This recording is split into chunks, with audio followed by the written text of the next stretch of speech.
menjelaskan sedikit tentang sistematika. Macam-macam bentuk pembagian data. Definisi dari penyajian data merupakan salah satu bentuk kegiatan dalam pembuatan laporan hasil penelitian yang telah dilakukan sesuai dengan tujuan yang ditentukan. Macam-macam bentuk pembagian data terdiri dari tabel yang terbagi lagi menjadi tabel baris kolom, tabel kontingensi, dan tabel silang. Yang kedua adalah grafik yang terbagi menjadi grafik histogram atau grafik batang, grafik poligon, grafik kurve, dan grafik garis. Dan yang terakhir adalah dengan cara diagram. Perkenalkan, nama saya Rizky Nurul Aini, saya dari Lokal 3B. Saya ingin menjelaskan tentang macam-macam pembagian data. Yang di sini saya akan menjelaskan tentang tabel. Berikut adalah macam-macam bentuk penyajian data. Tabel sebenarnya terdapat cara untuk menyajikan data sehingga ia dapat dipahami dan digunakan secara tepat oleh pengelola data. Namun, menghasilkan gambaran data yang komunikatif dibutuhkan penyajian yang sesuai kebutuhan. Dalam hal ini, penyajian data bentuk tabel bertujuan untuk memberikan informasi dan gambaran mengenai jumlah secara terperinci sehingga memudahkan pengelola data menganalisis data. Macam-macam penyajian data dalam bentuk tabel antara lain. 1. Tabel baris kolom. Tabel kolom ini adalah tabel-tabel yang dibuat selain dari tabel kontingensi dan distribusi frekuensi, yaitu tabel yang terdiri dari baris dan kolom, yang mempunyai ciri tidak terdiri dari faktor-faktor yang terdiri dari beberapa kategori, dan bukan merupakan kuantitatif yang dibuat menjadi beberapa kelompok. Contoh, tabel hasil ujian mahasiswa.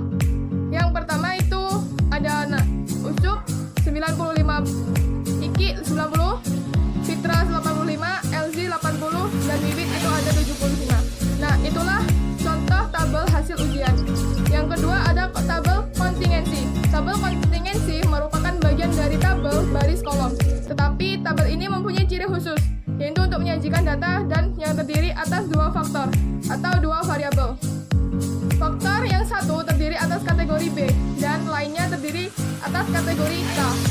Dapat dibuat di daftar kontingensi berukuran B kali K dengan B menyatakan baris dan K menyatakan kolom. Contoh, banyak murid sekolah di Curug merupakan tingkat sekolah dan jenis kelamin. Jenis kelamin dan jumlah tingkat sekolah SD, SMP, dan SMA. Laki-laki tingkat SD berjumlah 4.756.000. Laki-laki tingkat sekolah SMP berjumlah 2.795.000. Dan tingkat sekolah SMA laki-laki berjumlah 1.459.000. Dan jumlah keseluruhan berjumlah 9.012.000. Jumlah perempuan tingkat sekolah SD berjumlah 4.032.000, tingkat SMP berjumlah 2.116.000, dan tingkat SMA berjumlah 1.256.000. Jumlah keseluruhan 7.404.000. Itulah contoh tabel kontingensi. Yang ketiga itu ada tabel silang. Data hasil penelitian yang berupa perhitungan frekuensi permunculan data dapat disajikan ke dalam bentuk tabel silang. Tabel silang dapat hanya terdiri dari satu variabel, tetapi dapat juga terdiri dari dua variabel, tergantung pernyataan atau keadaan yang ingin dideskripsikan. Dengan demikian, pemilihan penyajian data dalam tabel silang satu atau dua variabel akan tergantung dari data yang diperoleh. Tabel silang suatu variabel digunakan untuk menggambarkan data dengan menampilkan satu karakteristik saja, misalnya keseluruhan. Sementara tabel silang dua variabel digunakan untuk menggambarkan data dengan menampilkan dua karakteristiknya, seperti keseluruhan dan jumlah per gender. Contoh, dalam suatu penelitian angket pada 25 siswa Lokal 3B tentang mata pelajaran Inggris yang disukai oleh hasil data sebagai berikut.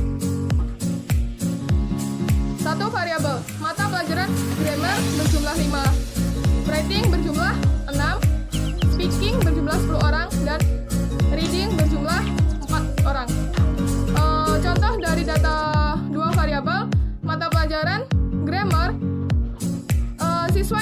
nilai laki-laki dan perempuan. Yang grammar laki-laki ada 3 orang dan perempuan ada 2 orang. Jumlah keseluruhan ada 5 orang. Writing berjumlah 4 dan perempuan berjumlah 2 orang dan jumlah keseluruhan ada 6 orang. Speaking ada 2 orang dan 8 orang. Jumlah keseluruhan 10 orang. Reading 2 orang dan 2 orang. Jumlah keseluruhan ada 4 orang. Baiklah, itu penjelasan dari saya.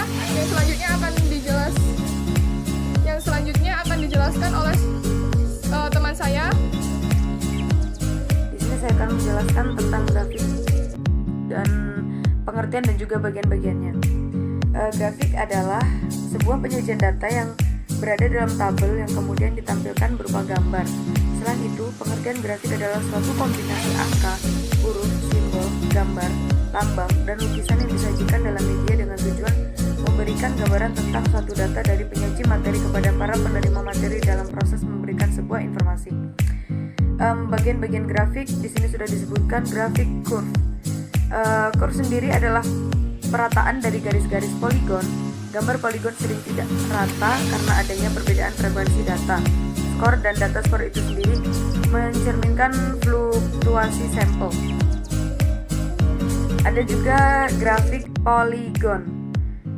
Jadi grafik poligon adalah grafik distribusi dari distribusi frekuensi bergolong suatu variabel. Dan juga di sini ada grafik histogram atau batang. Grafik histogram adalah grafik dari distribusi frekuensi suatu variabel. Tampilan histogram berupa persegi panjang.